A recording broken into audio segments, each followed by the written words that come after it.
Selamat siang untuk kita semua. Selamat siang. Selamat siang. Baiklah, terima kasih kepada kita semua yang telah bersedia masuk ke dalam Zoom kita. Nah, pada kesempatan ini kita akan mempresentasikan hasil dari critical journal review kita masing-masing. Terima kasih kepada Ibu dosen pengampu statistik yang telah memberikan kami waktu dan kesempatan untuk melakukan presentasi di masing-masing virtual Zoom kami. Baiklah, langsung saja untuk presentasi pertama dibawakan oleh Berta Timurian Nenggolan. Kepada Saudari Berta, saya persilahkan. Baik, terima kasih kepada Saudara Setri atas waktu dan kesempatan yang diberikan. Perkenalkan, nama saya Berta Timurian Nenggolan. Di sini saya akan membahas jurnal saya yang bertemakan pengembangan ajar statistika pendidikan matematika. Langsung saja di sini, adapun tujuan saya menyelesaikan studi ini untuk memenuhi salah satu tugas mata kuliah statistik dan juga bermanfaat untuk siapapun yang membaca kelak nanti. Dan di sini di pembahasan jurnal utama saya itu menceritakan materi tentang pengembangan bahan ajar statistika penelitian pendidikan matematika, yang dimana di sini dikatakan bahwa pengembangan model pembelajaran yang digunakan dalam penelitian ini menggunakan langkah-langkah yang diadaptasi dan juga membuat adik-adik dalam mengikuti pembelajaran itu menjadi mudah. Selanjutnya, metode penelitian yang digunakan ialah metode deskriptif dengan pendekatan kualitatif, yang dimana di sini peneliti terjun langsung melihat bagaimana perkembangan pembelajaran matematika di sekolah menengah atas. Nah, di sini juga dikatakan bahwa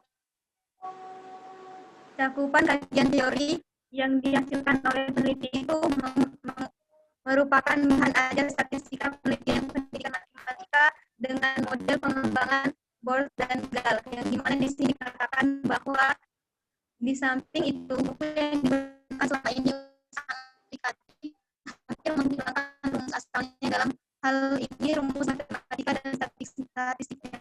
Akibatnya banyak siswa-siswa yang tidak mengerti dengan metode pembelajaran yang dibawakan. Selanjutnya, pada pembahasan jurnal kedua yang saya kutip ialah menceritakan bahwa jurnal dalam judul yang kedua memiliki materi yang juga tidak kalah menarik dari jurnal utama, yang dimana di sini dikatakan bahwa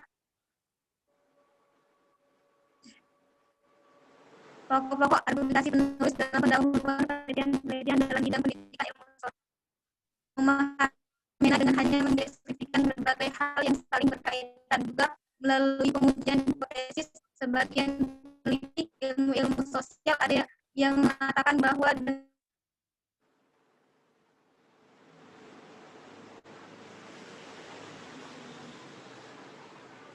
menggunakan metode tersebut memudahkan siswa-siswa dalam pembelajaran.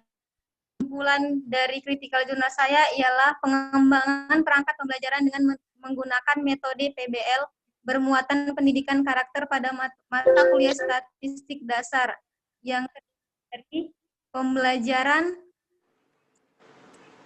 terdiri dari pembelajaran based learning pada mata kuliah statistik dan dasar efektif yang ditunjukkan dengan indikator. Yang pertama itu kemampuan pemecahan masalah seperti mencapai ketuntasan, adanya pengaruh motivasi dan keterampilan, proses terhadap kemampuan pemecah masalah, rata-rata kemampuan pemecahan masalah kelas yang diajar dengan menggunakan perangkat pembelajaran yang bermuatan pendidikan karakter dengan metode yang digunakan. Saran yang dapat saya sampaikan itu ialah bahan ajar statistika penelitian pendidikan matematika dapat digunakan dalam kegiatan pembelajaran statistika non-parametrik dengan model pembelajaran diskusi atau demonstratif yang dilangsungkan dengan bertukar pikiran atau langsung mengerjakan soal-soal tersebut tanpa banyak menggunakan materi. Mungkin itu saja yang dapat saya sampaikan. Saya meminta maaf apabila terjadi kekurangan dalam critical journal review saya. Saya kembali kepada moderator. Baiklah, kepada Saudari Berta yang telah mempresentasikan hasil CJR-nya. Kepada teman-teman, jika ada yang mau menanggapi atau memberikan saran, kritikan, atau masukan, dipersilahkan. Baik, di sini saya, Isabella Margareta Manulang, akan menanggapi hasil dari presentasi yang dilakukan oleh Saudari Berta. Nah, pertama-tama yang ingin saya kritik yaitu melalui penyampaiannya. Dalam penyampaian yang dilakukan Saudari Berta, Saudari sudah sangat jelas dan terperinci dalam menyampaikan materi-materi yang ada dalam isi jurnal tersebut. Nah, selanjutnya dari segi isi jurnalnya tersebut, isi jurnalnya sangat bagus karena sudah mengandung banyak materi-materi mengenai dasar-dasar statistik, bagaimana statistik itu digunakan dalam basic training, seperti itu. Sekian tanggapan dari saya kembalikan kepada moderator. Terima kasih kepada Saudari Isabella yang telah menanggapi dari hasil CJR Saudari Berta. Kiranya masukan tersebut dapat membangun lagi semangat untuk mengerjakan tugas-tugas berikutnya. Nah, untuk presentasi CJR kedua dibawakan oleh Saudari Isabella Margareta. Kepada Saudari, saya persilahkan. Baik, terima kasih kepada moderator yang telah memberikan saya kesempatan untuk mempresentasikan hasil CJR saya ini. Nah, adapun judul dari CJR saya ini yaitu pengaruh kemampuan berpikir statistik terhadap kreativitas berpikir siswa dalam matematika. Apakah saudara dan saudari dapat mendengar jelas suara saya dan melihat hasil dari CJR saya? Ya, saya dapat mendengarkannya. Oke, baiklah. Next, lanjut boleh.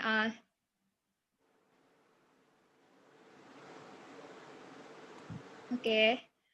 Adapun identitas dari isi CJR saya ini, isi jurnal saya ini, yang pertama itu judul dari jurnal utama yaitu pengaruh kemampuan berpikir statistik terhadap kreativitas berpikir siswa dalam matematika. Nama pengarangnya yaitu Reja Oktiani Akbar dan Rahmawati Soraya. Kota terbitnya yaitu Cirebon. Tahun terbitnya itu di tahun 2016. Boleh ke atas lagi? Oke, volumenya yaitu volume 2, namun di jurnal utama saya ini tidak terdapat ISSN-nya. Selanjutnya, adapun judul jurnal pembanding saya yaitu pengembangan perangkat pembelajaran statistik dasar bermuatan pendidikan karakter dengan metode problem-based learning. Nama pengarang yaitu Amelia Fitri, kota terbit Pekalongan, tahun terbit Desember 2011, volume 1 nomor 2, ISSN-nya yaitu 208693639. Baik, langsung ke dalam isi ringkasan aja boleh, Saudari?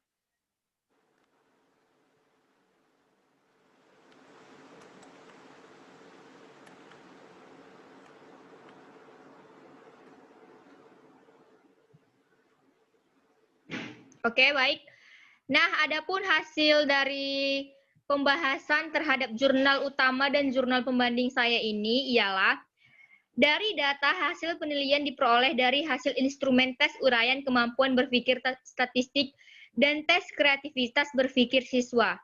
Kedua instrumen tersebut sudah diuji validitasnya dan reliabilitasnya di kelas uji coba dan diperoleh masing-masing 8 butir soal valid dan reliable-nya untuk instrumen kemampuan berpikir statistik dan 6 butir soal yang valid untuk instrumen kreativitas berpikir siswa.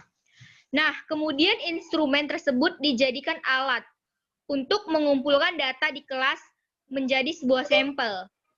Data yang diperoleh digunakan sebagai data hasil penelitian dan langkah selanjutnya adalah untuk menganalisis data tersebut.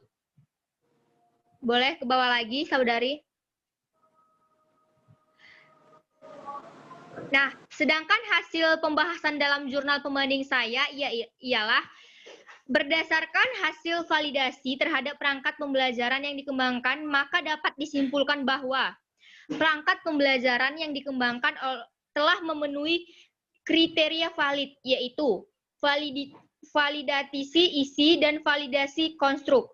Berdasarkan hasil coba perangkat pembelajaran diperoleh rata-rata nilai tes kemampuan pemecahan masalah mencapai kriteria ketuntasan minimum, yaitu sebesar 70%.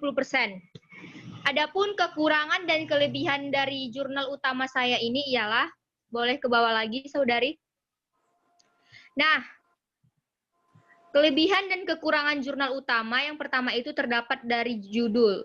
Judul yang ada dalam artikel jurnal utama sudah cukup jelas, serta tidak menimbulkan penafsiran yang aneh.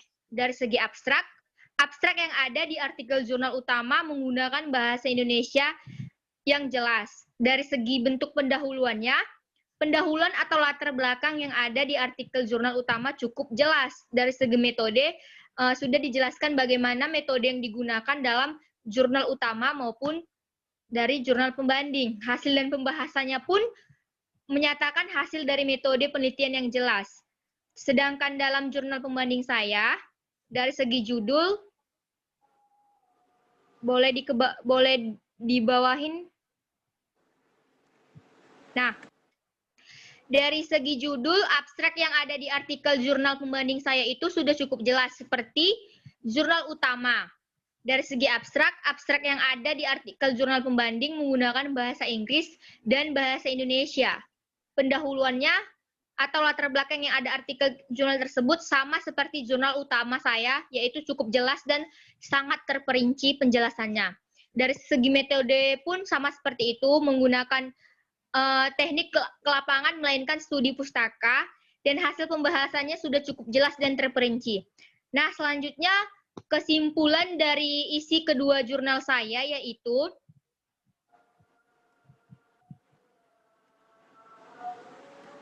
adapun kesimpulan dalam jurnal saya ini ialah berdasarkan hasil penelitian yang telah dideskripsikan, dianalisis, dan dibahas sesuai ketentuan, maka penelitian yang berjudul Pengaruh Kemampuan Berpikir Statistik Terhadap Kreativitas Berpikir Siswa dalam Matematika yang dilakukan studi kasus di kelas 11 IPA MAN 2 Kota Cirebon diperoleh kesimpulan sebagai berikut.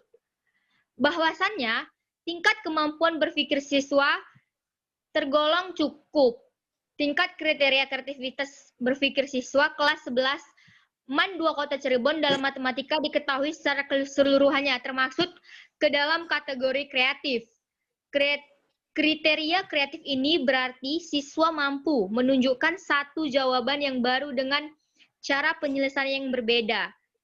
Meskipun tidak fasih, dalam kata lain, membuat berbagai jawaban yang baru walaupun tidak menggunakan cara yang berbeda. Simpulan dan pengembangan perangkat pembelajaran dengan metode PBL bermuatan pendidikan karakter pada mata kuliah statistik dasar antara lain yang pertama, perangkat pembelajaran yang bermuatan pendidikan karakter dengan metode based learning, problem based learning. Pembelajaran memanfaatkan perangkat pembelajaran yang bermuatan pendidikan karakter dan metode problem based learning. Nah, terakhir saran yang dapat saya sampaikan dalam penyelesaian tugas CJR ini ialah marilah kita mengembangkan tingkat pemahaman kita terhadap ilmu-ilmu statistika, karena dengan ilmu inilah dapat membantu kita dalam menghitung suatu data, baik data kependudukan, BPJS, maupun data-data lainnya. Sekian dari saya. Semoga apa yang saya sampaikan ini dapat bermanfaat bagi kita semua. Jika ada salah-salah kata, saya meminta maaf kepada Tuhan Yang Maha Esa. Selanjutnya saya serahkan kepada moderator. Baik, terima kasih untuk presentasi dari Saudari Isabella. Di sini saya akan menanggapi sedikit dari apa yang telah saudara presentasikan. Nah, dari presentasi saudara sudah cukup bagus, dan dari jurnal-jurnal yang saudari kritik itu bagus dan dapatlah dipertanggungjawabkan. Nah, sedikit kritikan dalam makalah saudari, saudari tadi kurang memberikan antara garis baru paragraf itu tadi rata kanan rata kiri semua, nggak ada tab-tabnya gitu. Untuk kedepannya mohon diperbaiki supaya penulisan dan penugasan kita selanjutnya dapat berjalan lebih baik lagi. Nah, untuk selanjutnya presentasi kepada Saudari Anggreni supaya mempresentasikan hasil CGR-nya. Waktunya saya persilahkan.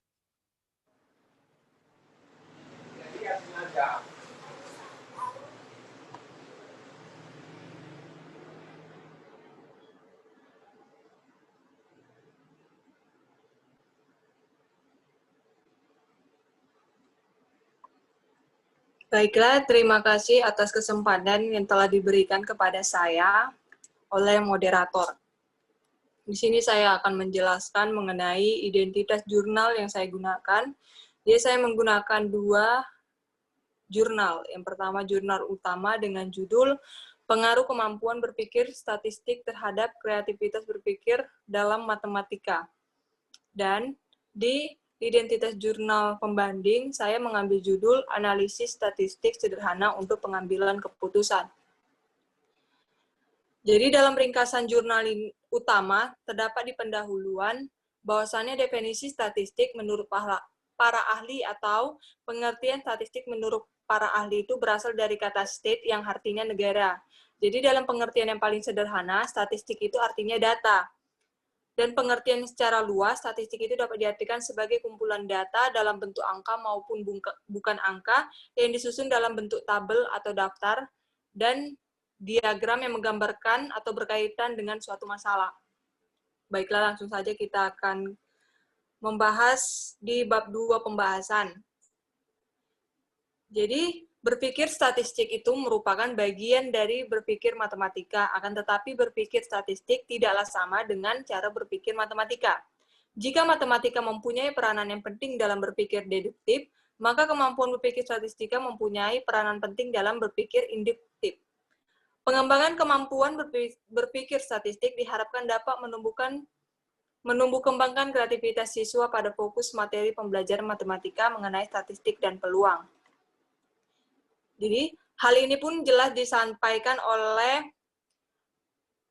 S. Imtiaz A. dalam jumlahnya yang mengatakan bahwa berpikir kreatif pada konteks berpikir statistik adalah tentang melihat kemungkinan dalam memahami objek atau fenomena yang biasanya melibatkan gambar, membuat kesimpulan tentang apa yang mungkin terjadi pada objek yang diamati, dan mengambil tindakan tentang objek tersebut dalam rangka memindahkan atau mengarahkan pada arah yang mereka inginkan.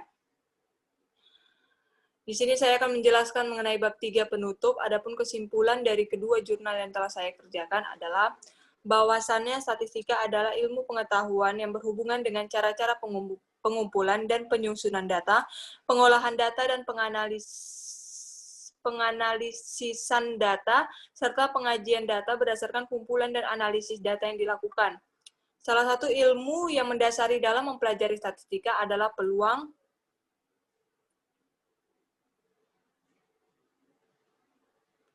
kegunaannya bermacam-macam, yaitu statistika memberi alat analisis data bagi berbagai bidang ilmu. Kegunaan bermacam-macamnya adalah mempelajari keragaman akibat pengukuran, mengendalikan proses, merumuskan informasi dari data, dan membantu pengambilan keputusan berdasarkan data. Jadi statistika ini sifatnya objektif, yang seringkali merupakan satu-satunya alat yang bisa diandalkan untuk keperluan-keperluan penelitian. Demikianlah hasil ringkasan jurnal yang telah saya jelaskan. Saya kembalikan ke moderator. Terima kasih.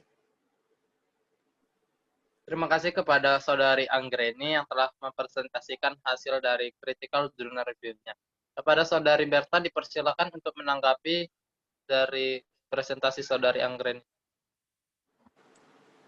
Baik, terima kasih kepada moderator yang telah memberikan saya kesempatan. Dari hasil pemaparan materi yang dibawakan oleh Anggreni sudah sangat cukup bagus, yang dimana materinya itu menyampaikan penguatan-penguatan bagaimana cara menyampaikan statistik dalam metode pembelajaran. Nah, tadi juga saya mendengarkan ada beberapa contoh untuk membuat metode itu menjadi jauh lebih baik dan juga dapat dipraktikkan kepada siswa-siswa jauh lebih mudah dipahami dari dasar-dasar yang sebelumnya gitu. Mungkin itu saja yang dapat saya sampaikan. Saya kembalikan ke moderator. Terima kasih. Terima kasih kepada Saudari Berta yang telah memberikan kritikan. Nah, selanjutnya saya akan mempresentasikan hasil dari CCR saya kepada Saudari Anggreni supaya share screen makalah saya.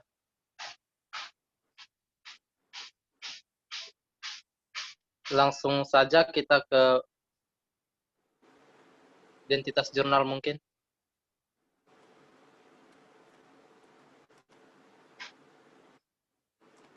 Oke. Baik, di sini jurnal utama yang saya kritik itu yang pertama itu judul jurnal Interrelasi Asumsi Pembelajaran Andragogi pada Mata Kuliah Statistik yang ditulis oleh Elizon Nainggolan, Sylvia Maria H., Fauzi Kurniawan, penerbit Unimat Pers, tahun terbit 2017, kota terbit Medan, volume 15, halaman 1 sampai 14. ISSN-nya 16931157. Nah, untuk jurnal pembandingnya itu pengaruh motivasi dan keterampilan berkomunikasi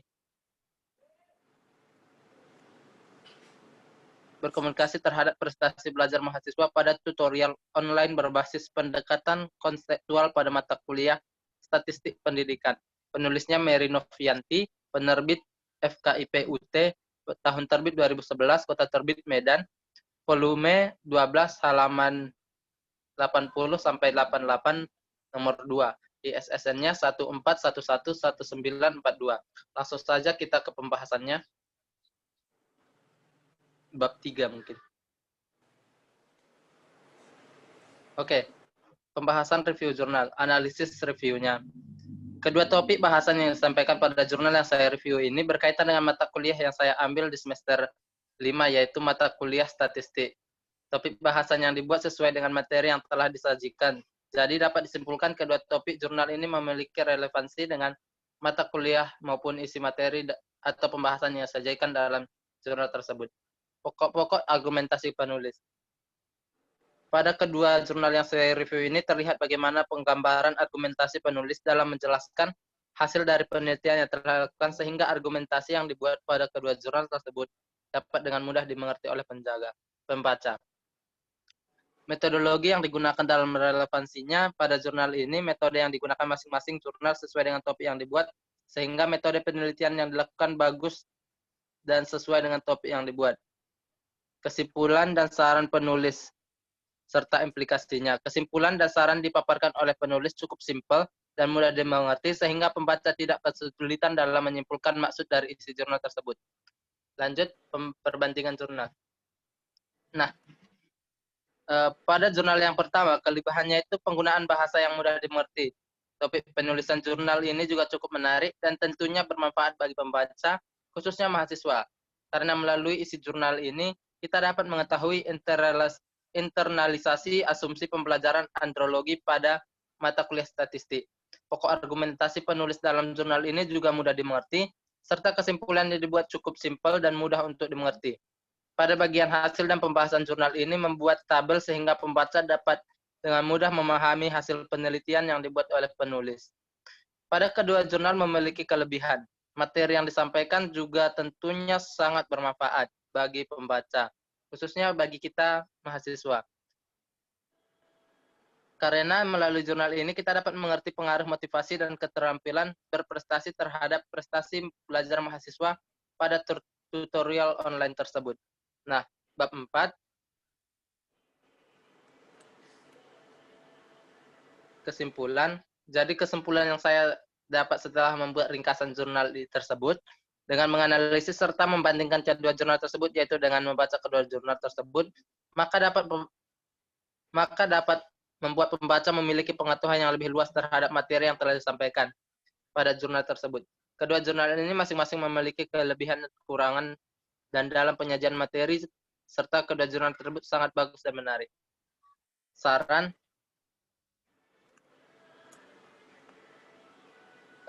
Saran serta harapan yang saya dapat berikan yaitu agar kita bisa memahami maksud dari jurnal yang telah review, serta saya menyarankan kepada penulis jurnal agar memperbaiki jurnalnya seperti kekurangan yang telah saya buat. Untuk membuat suatu membuat sesuatu lebih baik, maka saya juga meminta saran kepada pembaca tulisan ini agar dapat memberikan saran dan masukan kepada saya terhadap tulisan yang telah saya buat ini. Nah, kepada teman-teman yang ingin memberikan saran, kritikan atau masukan, saya persilahkan.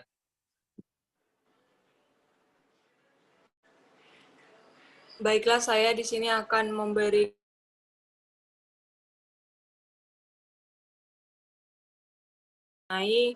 hasil laporan CGR statistiknya. Menurut saya dari penulisan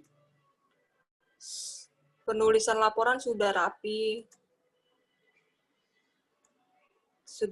dan bagus menurut saya. Jadi untuk kedepannya untuk lebih dilengkapi lagi materi-materinya. Soalnya di sini kan tadi dijelaskan mengenai kesimpulan, tapi nggak dijelaskan kesimpulannya itu seperti apa, tapi lebih ke kritik kesimpulannya. Isi kesimpulannya lebih ke kritik, seperti itu. Tapi untuk penulisan laporan sudah sangat baik. Saya kembalikan ke moderator. Baik, terima kasih kepada Saudari Anggreni. Dengan berakhirnya saya presentasi ini, berakhir pula lah dari presentasi kita semua. Kiranya apa yang kita presentasikan dapat menjadi pelajaran atau pembelajaran kepada teman-teman atau orang lain yang mendengar kita presentasi saat ini. Terima kasih kepada dosen pengampu kami, Ibu Tiurmalasari Siregar dan Ibu Suci Frisnori. Kami mengucapkan terima kasih atas bimbingannya yang telah membimbing kami sehingga CGR kami ini dapat diselesaikan dengan baik. Kami juga minta maaf apabila ada kesalahan kata maupun perbuatan kami dalam video ini yang kurang berkenan. Kiranya Ibu dosen pemampu dapat memaafkan kami. Akhir kata, kami kelompok 6 undur diri. Selamat siang. Selamat siang. Selamat siang.